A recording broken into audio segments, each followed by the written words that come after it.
America has always been a melting pot of nationalities, races, religions, and cultures. America has had a considerable migrant population for all of its history as a country, but according to the U.S. Census Bureau, this population has become exponentially larger during the past couple of decades due to migration from foreign countries all around the world. As a result, there has been a larger amount of people living in the United States that speak other languages besides English, the official language of the country.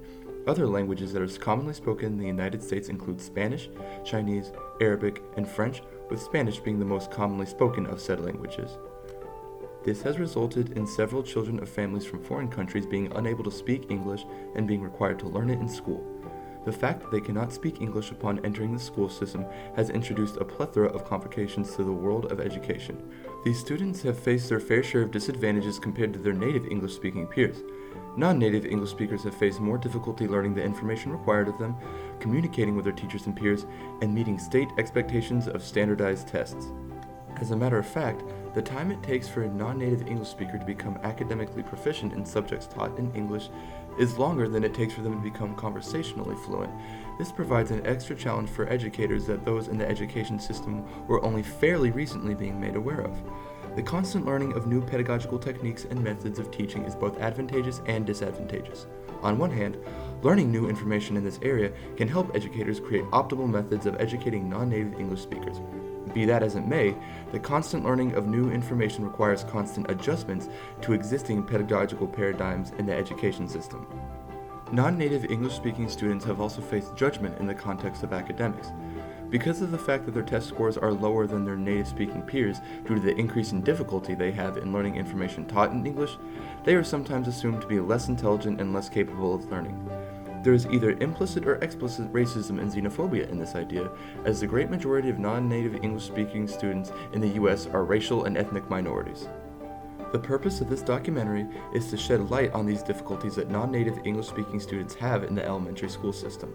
I'll be referencing peer-reviewed studies, interviews by teachers and professionals in the field of education, and showing a lesson taught to non-native English-speaking students in a first-grade class. There are several pieces of academic literature that demonstrate differences in academic performance relating to language, but not other aspects of cognitive function and information processing between native and non-native English speakers. A study published in 2012 by Jason Kisser et al. Titled Neuropsychological Performance of Native Speakers and Non-Native English Speakers performed a series of cognitive tests on a group of 153 participants, consisting of 115 native and 38 non-native English speakers. The study sought to examine the relationship between native language and cognitive function while adjusting for age, sex, level of education, and symptoms of depression. It was found that the two groups performed similarly on tests of executive functions, verbal memory, and visual spatial abilities. However, the native speakers outperformed non-native speakers in several tests relating to language, such as the ability to recite many words as possible about a topic in a certain amount of time and general word association. The purpose of referencing this study is to show that non-native English-speaking students are just as intelligent and capable as their native-speaking peers, contrary to what some people, both inside and outside of the education profession, may either implicitly or explicitly believe. Some people may believe that non-native English speakers are inherently less capable because they may have lower test scores than native speakers. However, this is not because of any inherent differences in language or information processing abilities. The gap in test results can be much better explained by the fact that non-native English speakers have not been given the assistance by the education system that they need in order to become fluent in English.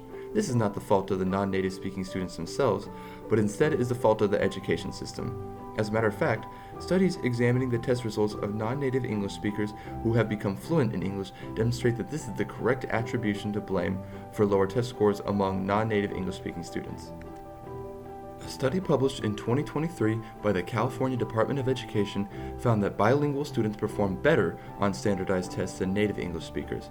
Researchers measured the performance of students who only spoke English at home, students who were non-native speakers that became classified as fluent, and bilingual students whose native language is English on the Smarter Balance Assessment test in 2022, a test on English language arts proficiency. Researchers found that 51% of English-only students, 58% of reclassified English students, and 72.7% of bilingual native English-speaking students exceeded state standards. There are several inferences and deductions that can be made from this research. The first is that non-native English-speaking students are not inherently less academically capable or intelligent than native speakers. The second is that teaching a second language in schools can be possibly beneficial to students' cognitive development, as theorized by researchers, because of the fact that bilingual students, both as native and non-native fluent English speakers, scored higher than the students who only spoke English. Several teachers and professionals in the field of education have also voiced their concerns on the way that non-native English speakers are treated in the education system and what the best methods are to teach them. Wendy Jordan, first grade teacher at Chicopee Woods Elementary School, said the following. I think the biggest struggle for non-native English speakers in the school system is acclimating and learning English when a lot of times their teachers don't know the language that they speak. Also, if they have not had school, and we've noticed a lot lately, students that have not been in school even in their native language, and so that's a big struggle for them. They have a desire to learn, they want to learn, they're eager to learn, and sometimes just bridging that communication gap can be difficult for them because they're wanting to learn and we're wanting to teach them, but it's kind of hard if we don't speak the same language.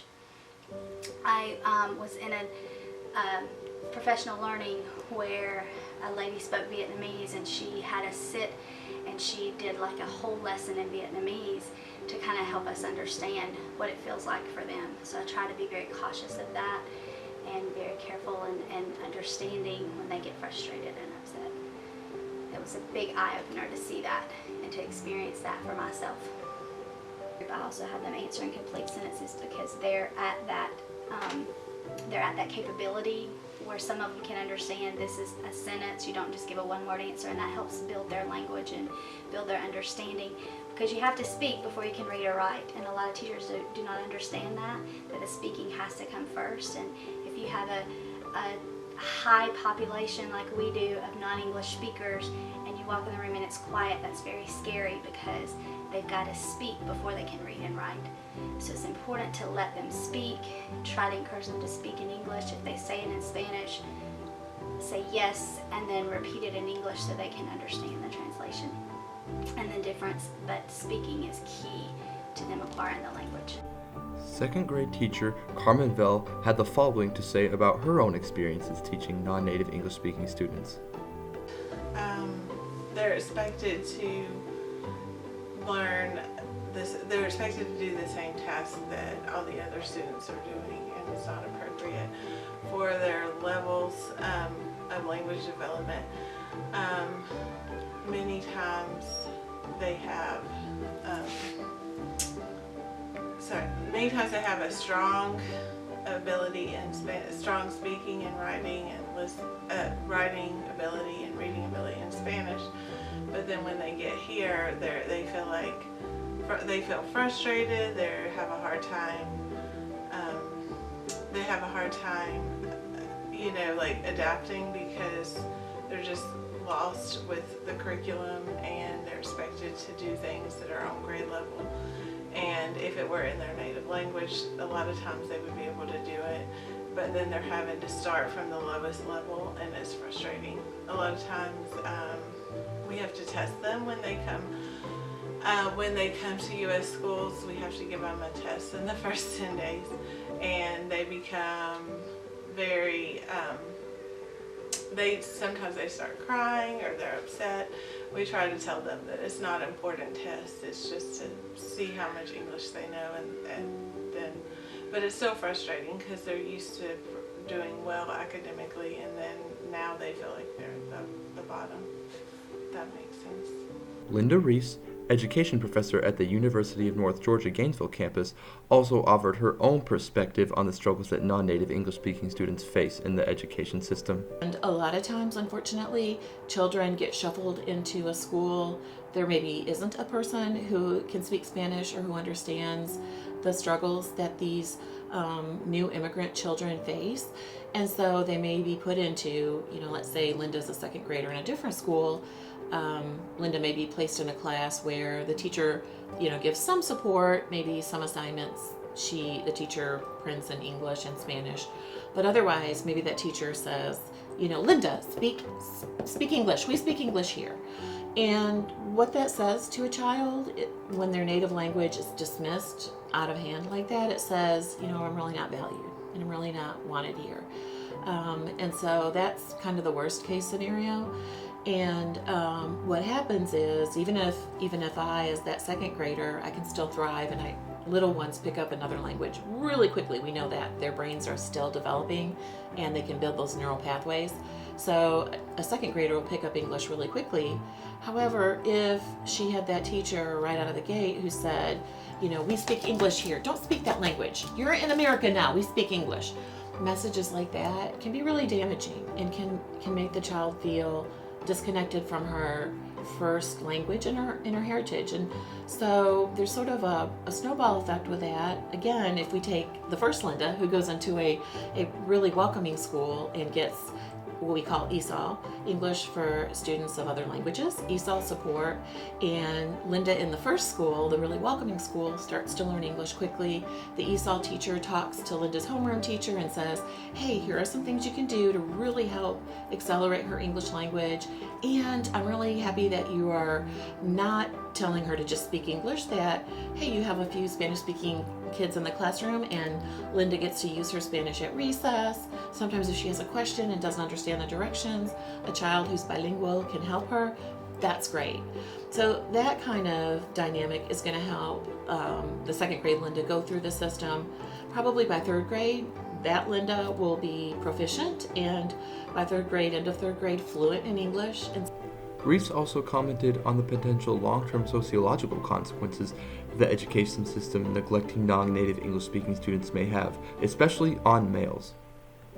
So if you're in a welcoming school district or a school itself, the teacher will send home communication in English and Spanish. During student conferences time or parents-teacher conferences, some of our students here at UNG will volunteer to be interpreters, some of our bilingual students. And so they go in, and so if my parents speak no English, there's an interpreter. So my mom and dad don't feel shut out from the school system because they don't read or speak English. So that's kind of the best case scenario, where all languages are treated as important, and English, of course, is the accepted language in the way teachers and students communicate in American schools, and that's great and that's important. And it's wonderful that Linda's becoming bilingual, not just Linda's forgetting about Spanish and she's being a good American. And so with the parents too, an important part of that piece is that when Linda gets to be about fifth grade, that's the time that kids can fall into trouble. We know from research that between fifth and sixth grades, there's a big growth spurt and a lot of kids become disinterested in school. For males especially, if they're in school, if they're in a middle school that tries to stamp out their heritage, their first language, we all speak English here, honey, kind of thing, they're more inclined to end up in groups that, are in trouble. Worst case, they end up in a gang. Because if school isn't a welcoming place and the student doesn't feel valued, there are going to be people on the street that say, hey, we'll take you. Oh, you're great. We'll be your family. And so that puts another complication in for that student, because it can look really good to be part of some group. So if I'm shut out of social activities and sports and different academic levels because I'm considered less than, then hey, that other group can look kind of good. And so then if I hook up with the wrong group, then I'm moving farther away from school, farther away from my family. America has always been a diverse country, being viewed as the land of opportunity to start a better life, and more racial and ethnic groups from all around the world are migrating to the United States. And as a result of this, the country is going to be more and more diverse. A major aspect of this diversity is going to be a difference in the language spoken by the people who live here. Some first-generation immigrants may not immediately be able to speak English upon entering the school system, which creates a new set of challenges in the education system. These students may not be able to learn all the material they need to learn, communicate and build relationships with their fellow students and teachers, and meet state standards on evaluational exams. These concerns are held by teachers, professors, and educational specialists all throughout the country, and more progress is being made in this regard every day. As time passes, the struggles that non-native English-speaking students face in the education system are becoming more and more widely known.